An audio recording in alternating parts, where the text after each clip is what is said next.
नमस्कार दोस्तों, मैं इंद्रजीत सरोज आपका अपने YouTube चैनल जनरल इन्फॉर्मेशन में स्वागत करता हूं। अभी हम देखने वाले हैं एक आर्टिकल जो कि नोबेल प्राइज से रिलेटेड है।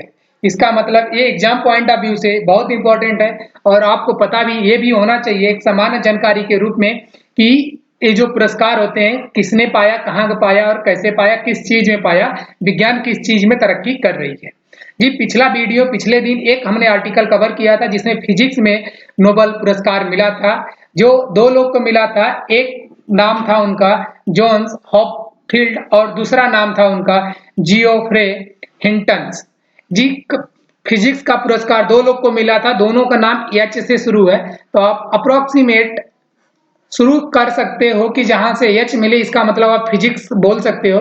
लेकिन केमिस्ट्री में तीन लोग को मिला है। पहला नाम है बेकर, दूसरा नाम है जंपर, तीसरा नाम है हसबिस।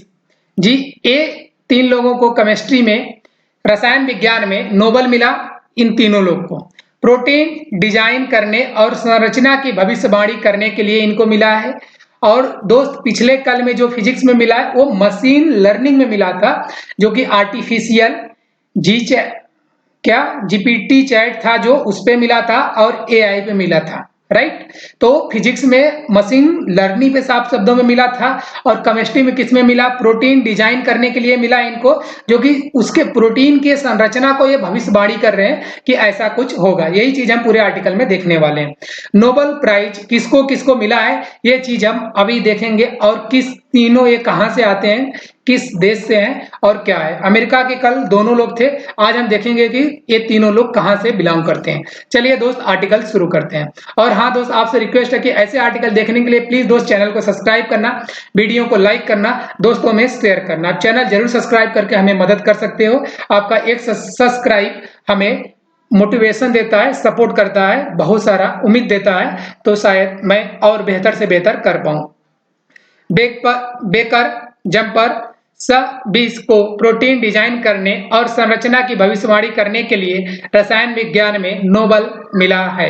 इसका मतलब आप समझ सकते हो कि इनको किस चीज में मिला है नोबेल पुरस्कार। आगे क्या है, royal Swedish academy of science ने बुधवार को घोषणा की कि 2024 का रसायन विज्ञान का नोबेल पुरस्कार डेविड बेकर को कंप्यूटेशनल प्रोटीन डिजाइन के लिए तथा डेमिस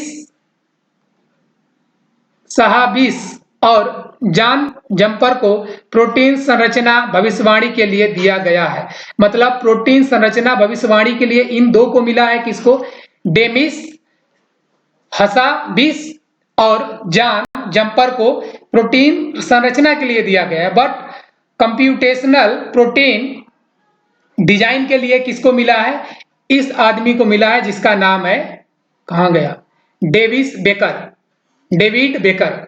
ये थोड़ी से नाम इनका उटपटांग होता है और ये लोग आउट ऑफ कंट्री हैं, इसलिए इनका नाम अच्छा से नहीं होता। डेविस बेकर इंग्लिश में कुछ ऐसे लिखा जाएगा।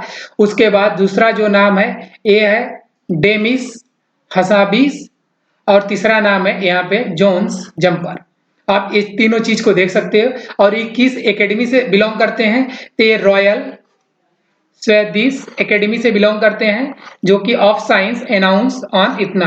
ये लोग यहाँ से इस एकेडमी ने अनाउंस किया कि हम केमिस्ट्री से इन तीनों को दे रहे हैं नोबेल पुरस्कार। रसायन विज्ञान के लिए नोबेल समिति के अध्यक्ष हेनर लिंके ने कहा कि यह पुरस्कार उस शोध को सम्मानित करता है जो प्रोटीन बनाने वाले अमीनो एसिड के अनुक्रम और प्रोटीन की संरचना को जोड़ता है। मतलब प्रोटीन बनाने वाले अमीनो एसिड को अनुक्रम और प्रोटीन की संरचना को जोड़ता है, जो इन दोनों चीज को जोड़ रहा है, उस चीज में क्या दिए, रसायन विज्ञान में नोबेल प्राइज दिए हैं। जी क्वेश्चन यही बन सकता है, तीनों का नाम पूछ सकता है कि किसको मिला है केमिस्ट्री में नोबेल प्राइज और बाकी किस चीज में मिला है। तो आप इस चीज को, प्रोटीन जो है, प्रोटीन की संरचना में इस चीज को आप जरूर याद रखना कि इनको इस चीज के लिए मिला है। प्रोटीन स्ट्रक्चर इंग्लिश में बोला जाएगा। अब मैक्सिमम चीज आप समझ सकते हो कि किस चीज में मिला है। अमीनो एसिड को और प्रोटीन स्ट्रक्चर को जो जोड़ेगा, जो चीज में इन दोनों में जो रिलेशन दे रहा है, उसी चीज में इनको मिला है।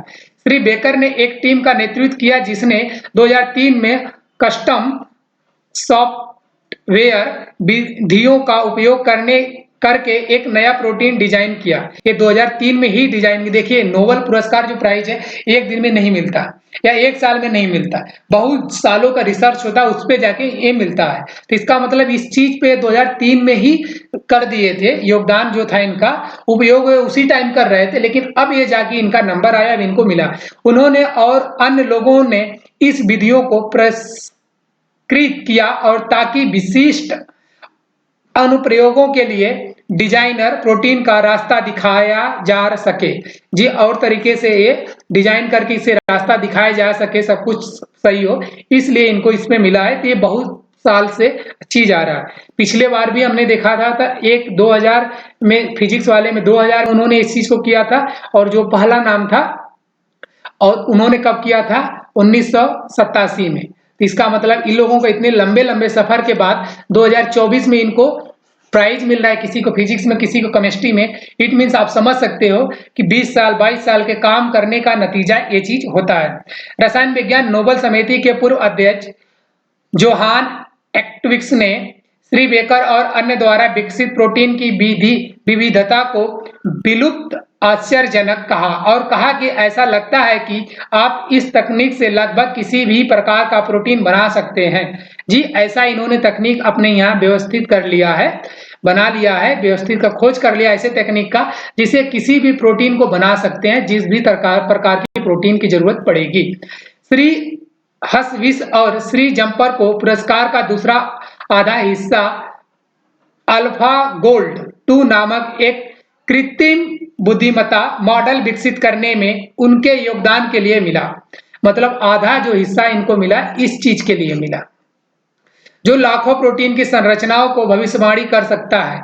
जी, भविष्यवाणी अगर पूछा जाए, ये चीज बार बार जोर दिया जा रहा है, तो भविष्यवाणी में सिर्फ 2 लोग का नाम है, तीनों नहीं है। इसका मतलब एक हसविस और दूसरा जम्पर, यही भविष्यवाणी पे काम किए थे। मतलब प्रोटीन का लोग भविष्यवाणी करते हैं। मानव वैज्ञानिकों ने तब तक केवल लगभग 1.7 लाख प्रोटीन के लिए ऐसा किया था, हालांकि उनमें मौजूद संरचनाओं और प्रोटीन का उपयोग अल्फा गोल्ड को प्रशिक्षित करने के लिए किया गया था। मतलब आप लोग समझ सकते हो कि इसमें अल्फा गोल्ड का ही बार बार आ रहा है, लेकिन इसमें सबसे ज्यादा इंपॉर्टेंट यही है। श्री लिंके ने कहा, 4 साल पहले 2020 में डेमिस हसविस और जॉन जम्पर कोड को क्रैक करने में कामयाब रहे। मतलब इस कोड को ये लोग क्रैक करने में कामयाब रहे, दोनों ने मिलकर।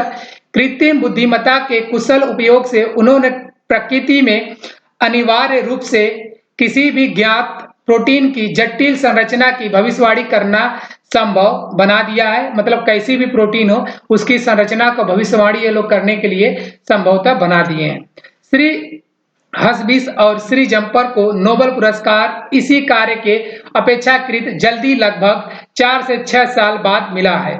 मतलब इन्होंने 2020 में ही इसे भविष्यवाणी करना सीखा था, बट इसे लोग 4 से 6 साल में ही इनको इस चीज का पुरस्कार मिला। देखिए यहाँ पे जिक्र भी हुआ है, अपेक्षाकृत जल्दी, लगभग 4 से 6 साल बाद ही मिला है। इसका मतलब इन लोगों को बहुत जल्दी अर्ली टाइम में ही मिल चुका है इसमें। बाकी इन लोगों का रिसर्च 2003 में ही कुछ हुआ था, वो चीज आप देख लिए हो इसी आर्टिकल में। असामान्य पैटर्न, आमतौर पर कार्य और पुरस्कार के बीच कुछ दशकों का अंतर होता है। मतलब अभी मैंने बोला 20 साल 30 साल, इसी आर्टिकल में जिक्र किया कि यहाँ ये खुद इस बात का जिक्र कर रहे हैं, क्योंकि पहला कार्य तुरंत मानव जाति के लिए सबसे बड़ा लाभ साबित नहीं होता है। जो पहला रिजल्ट आता है, पहला टेस्ट होता है, वो मानव जाति के लिए लाभ साबित नहीं होता है बड़ा, इसलिए उनको पुरस्कार नहीं दिया जाता। लेकिन इनका रिजल्ट कुछ ज्यादा अच्छा था, इसलिए इनको 4 से 5-6 साल में ही दे दिया गया, जो जीतने का एक मानदंड है। उदाहरण के लिए जॉन गुडइनफ ने 1970 के दशक में लिथियम आयरन बैटरी पर अपने काम के लिए 2019 का रसायन विज्ञान पुरस्कार साझा किया था। मतलब लिथियम आयरन बैटरी जो आज की डेट में हम इलेक्ट्रिक गाड़ी में यूज करते हैं, मोबाइल में यूज करते हैं, वो चीज को ये 1970 में ही खोज कर दिए थे कि ऐसा कुछ होता है। लेकिन उस मॉडल को अभी तक हम लोग जोरों शोर में यूज नहीं कर रहे थे। लेकिन जब ये न्यूज में आया, यूज में हुआ, लोग इलेक्ट्रिक वाहन को ज्यादा प्रेफरेंस देने लगे डीजल गाड़ी पेट्रोल गाड़ी को छोड़ के, और इस चीज को एनर्जी ऊर्जा स्रोत ये लोग कुछ लिथियम आयरन बैटरी से पूरा करने लगे, तब उनकी खोज हुई, तब उनका पता चला और उनको 2019 में नोबेल पुरस्कार मिला था लिथियम आयरन बैटरी के खोज करने के लिए। जॉन नैश जूनियर ने 1950 के दशक में किए गए अपने काम के लिए 1994 में आर्थिक विज्ञान में नोबेल मेमोरियल पुरस्कार का हिस्सा जीता था। मतलब ये लोग अप्रोक्सीमेट 40 से 50 साल बीत जाने के बाद इनको पुरस्कार मिलता है। इस वर्ष रसायन विज्ञान पुरस्कार भी इस श्रेणी में अपेक्षाकृत नई परंपरा को जारी रखता है, जिसमें पुरस्कार गैर रसायनज्ञों को दिया जाता है। हालांकि 1981 के रसायन विज्ञान पुरस्कार विजेता रोनाल्ड हॉफमैन ने इसे रसायन विज्ञान की दूरगामी और प्रभावशाली पहुंच का प्रतीक बताया था। मतलब बोला कि अगर ऐसे ही लोगों को रसायन विज्ञान खोज के देगा रिजल्ट, तो ये बहुत दूरगामी होगा और ये बहुत प्रभावशाली होने वाला है कि लोग अपना काम दिल लगा के करेंगे, एक न एक दिन उन्हें भी पुरस्कार मिलेगा। श्री बेकर सिएटल ने वाशिंगटन विश्वविद्यालय में काम करते, मतलब वाशिंगटन की बात आई, इसका मतलब कि ये बात आ रही है कहाँ की, अमेरिका की, में काम करते हैं। और श्री सविस और श्री जम्पर लंदन में गूगल डीप माइंड में काम करते हैं। मतलब दो लोगों को लंदन के रहने वाले हैं, ये लंदन में काम करते हैं। इसका मतलब इस बार रसायन विज्ञान में जो पुरस्कार 3 लोग को मिला है, एक तो अमेरिका से रहने वाले हैं और 2 कहाँ के रहने वाले हैं, लंदन के रहने वाले। इसका मतलब ये लोग इंग्लैंड के होने वाले हैं। मतलब 3 लोग कहाँ से मिला है, किन किन लोगों को, देश का नाम भी कभी कभी पूछ लिया जाता है दोस्त, इसलिए हम इस पे फोकस करके आपको बता रहे हैं कि कहाँ पे किसको मिला है। फिजिक्स में दोनों अमेरिका से थे, बट केमिस्ट्री में एक अमेरिका से हैं, 2 लंदन से हैं, जिसको यूनाइटेड किंगडम भी बोलते हैं, यूके सॉरी, यूएन नहीं, यूके बोलते हैं, यूनाइटेड किंगडम। ये यू कम भी ज्यादा लग रहा है, तो इसको आप यू समझ सकते हो, यूके। चलिए दोस्त, ये आर्टिकल मैंने आपके साथ शेयर किया, थैंक यू। ऐसे आर्टिकल देखने के लिए प्लीज दोस्त चैनल को सब्सक्राइब करना, वीडियो को लाइक करना, दोस्तों में शेयर करना ना भूलना। Thank you so much.